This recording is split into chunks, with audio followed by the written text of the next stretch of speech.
स्वामी जी, हमारी भारतीय संस्कृति त्याग प्रधान संस्कृति है। यहाँ भोग के बनिस्पत त्याग को अधिक महत्व दिया गया है और त्यागी पुरुष को नमन किया जाता है। बड़े बड़े राष्ट्रपति, प्रधानमंत्री, कुबेरपति त्यागी पुरुष, संत, महात्मा, ऋषि, महर्षि के चरणों में नमन करते हैं। ऐसा नहीं है कि ऋषि महर्षि जाकर के और उन लोगों के चरणों में नमन करता है, नहीं, त्याग प्रधान संस्कृति में त्याग को नमन किया जाता है। और मैं जैन धर्म का अनुयायी हूं।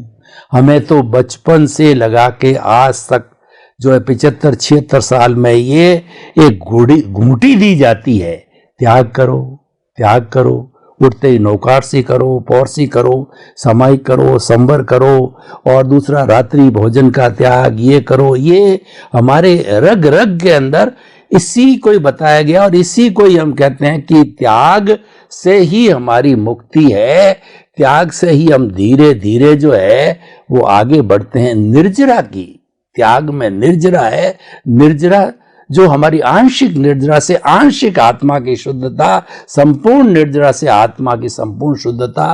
तो इस पूरे त्याग के सिस्टम को जो है आप अध्यात्म विज्ञान की दृष्टि से कैसे समझते हो, हम इसको कोई समीक्षा की दृष्टि से आपसे जानना चाहते हैं। समीक्षा अलग होती है और मतभेद, मनोभेद अलग होता है। हम तो खाली समीक्षा करते हैं, किसी को हर्ट नहीं करते, न करना चाहते हैं, न हमारे जो है वो उसके पूरे विषय में आता है। तो स्वामी जी कृपया इस त्याग को पूरा आप जो है हमें उल्लेखित कीजिए। धन्यवाद प्रश्न के लिए। सबसे बड़ी बात यह है कि त्याग ये भारतीय संस्कृति में और खास करके धर्म के मार्ग में उनका बहुत महत्व है। संसार में त्याग करने का मतलब होता है अपनी संपत्ति को किसी के हेल्प के लिए देना, अपने पास जो सुविधा है किसी को हेल्प के लिए देना। तो ये एक मानवता के तौर पर देखा जाता है। अपने साधन, संपत्ति, शक्तियां दूसरों के लिए यूज करना, ये भी त्याग है। और धार्मिक लोग जो त्याग करते हैं, घर, परिवार, सत्ता, संपत्ति, संबंध और साधन का जो त्याग करते हैं, एक मुक्ति की साधना के लिए करते हैं, ऐसा हमारे समाज में माना गया है, बताया गया है।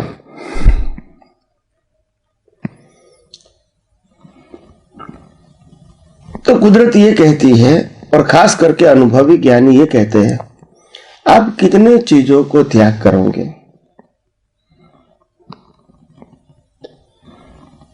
आप साधन, संपत्ति, सत्ता और संबंध मानो के छोड़ सकते हैं, मान लिया, मगर आप जिस पद के ऊपर बैठे हैं उस पद के ऊपर आपको मंदिर बनाना है तो पैसा चाहिए। किसका त्याग करोगे? आपको रहना है, धार्मिक रोचन करना है, संस्था बनानी है, पैसा चाहिए। आपने परिवार को तो त्याग कर दिया, क्या आपका जीवन साधु, साध्वी या श्रावक, श्राविक के अलावा हो सकता है? दीक्षा लेने के बाद भी या सन्यासी बनने के बाद? देखो, हम जब शादी करते हैं तो एक बार हम फंक्शन करते हैं जिसको हम शादी भाषा में कहते हैं वरघोड़ा निकालते हैं, जिंदगी में एक बार। आप इसको कहेंगे आप भोगी है, और जिनका साल में 12 बार वरघोड़ा निकलता है इसको आप त्यागी मानते हैं। त्याग की परिभाषा क्या है?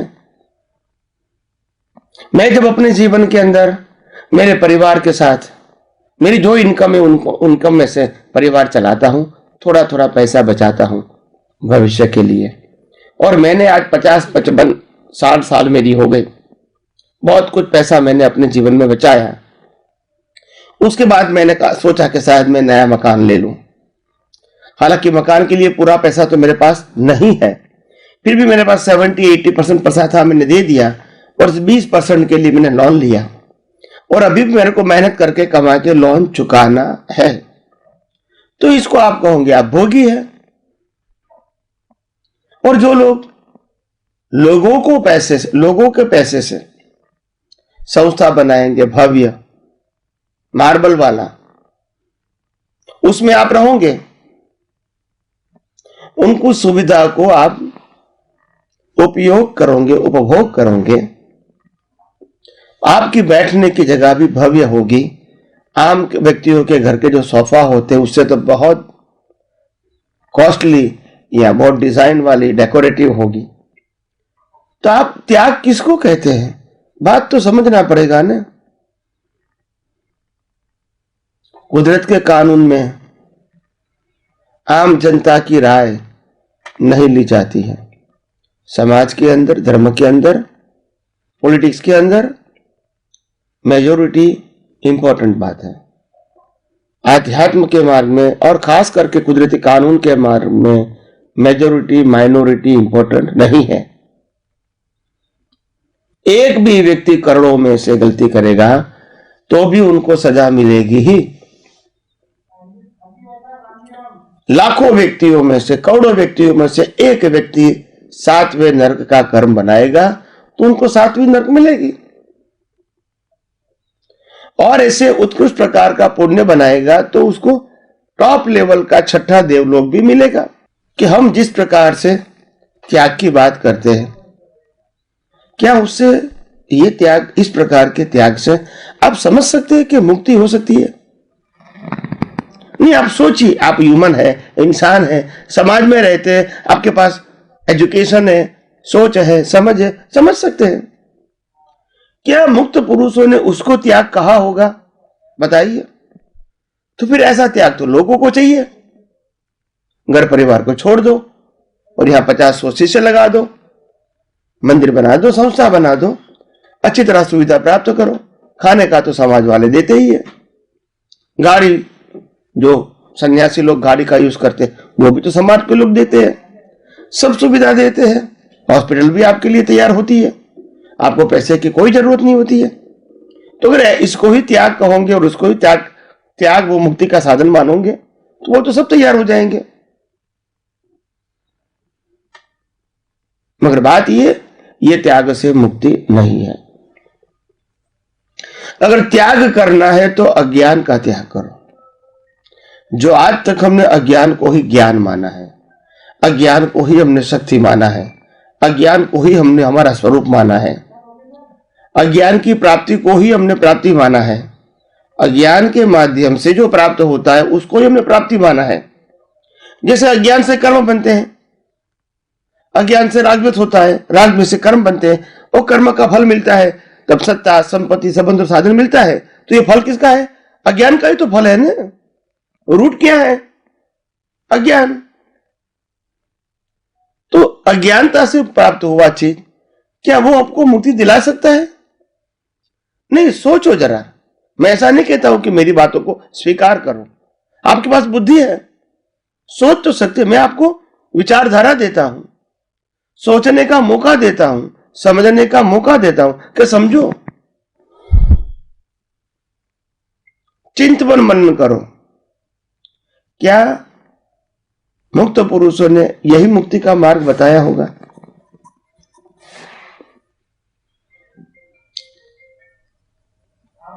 जो तीर्थंकर लोग और केवल ज्ञानी घर परिवार सब कुछ छोड़ देता है अपने उदय कर्म के अधीन, क्या वो छोड़ करके इस प्रकार की सुविधाओं को प्राप्त करने के लिए त्याग करते हैं? सोचो जरा। तो ये त्याग से मुक्ति नहीं है। अज्ञान का त्याग करना चाहिए। और केवल ज्ञानी कहो, तीर्थंकर भगवान कहो या अनुभवी ज्ञानी पुरुष कहो, सभी ने अज्ञान का त्याग किया। और अज्ञान अंदर है, बाहर नहीं है। सभी महान पुरुष कहो, राम, कृष्ण, महावीर, ऐसे बहुत सारे अनुभवी ज्ञानी समय समय पे होते हैं और चले जाते हैं। क्या सबने घर परिवार छोड़ा उसके बाद ही उसको ज्ञान हुआ? ये जरूरी है? नहीं है। हाँ, मगर आध्यात्म के मार्ग में, मुक्ति के मार्ग में आगे बढ़ना है, अज्ञान का त्याग करना कंपलसरी है। अज्ञान के साथ सनातन सत्य के, मुक्ति के मार्ग में आगे बढ़ना असंभव है। और अज्ञान अंदर की बात है, बाहर की बात नहीं है। तो इसीलिए हमको सही बातों को तो समझना ही पड़ेगा। गोल गोल बातें, रिलेटिव सत्य की बातें काम में नहीं आएगी। तो इसीलिए अज्ञान का त्याग का मतलब होता है मैं शरीर हूं, मैं शरीर को चलाने वाला हूं, शरीर जो भुगतान करता है वो मैं भुगतान करता हूं, शरीर ने जो प्राप्त किया वो मैंने प्राप्त किया, शरीर ने जो लॉस किया वो मैंने किया। इसी अज्ञान को तो त्यागना पड़ेगा। यही तो राग द्वेष का कारण है। तो ये अज्ञान को त्याग करने के लिए हमने आध्यात्म मार्ग आप सबको बताया है कि मैं मन वचन काया से मुक्त, चेतन, अविनाशी और अनंत शक्तियों वाला ऐसा मैं शुद्ध आत्मा हूं। और मेरे अलावा ये मन वचन काया और 5 इंद्रिय, ज्ञानेंद्रियों से अनुभव में आती पूरी सृष्टि को अगर आप कुदरती कानून और कुदरती रचना के रूप में देखोगे तो मैं समझता हूं आपके जीवन में जो कुछ भी अज्ञान है, जो रिलेटिव सत्य के ऊपर आधारित है, जो संसार को बढ़ाने में सहायक है, ये सब अज्ञान धीरे धीरे करके समाप्त हो जाएगा। तो मेरा कहने का मतलब है अज्ञान का त्याग ही मुक्ति के मार्ग का साधन हो सकता है। भौतिक चीजों का त्याग वो मुक्ति का मार्ग का साधन नहीं हो सकता है, मगर पुण्य का साधन जरूर हो सकता है। तो आइए हम सब यही आध्यात्म विज्ञान को और गहराइयों से समझने की कोशिश करें और अपनी दृष्टि को और निर्मल, पवित्र और परफेक्ट बनाएं।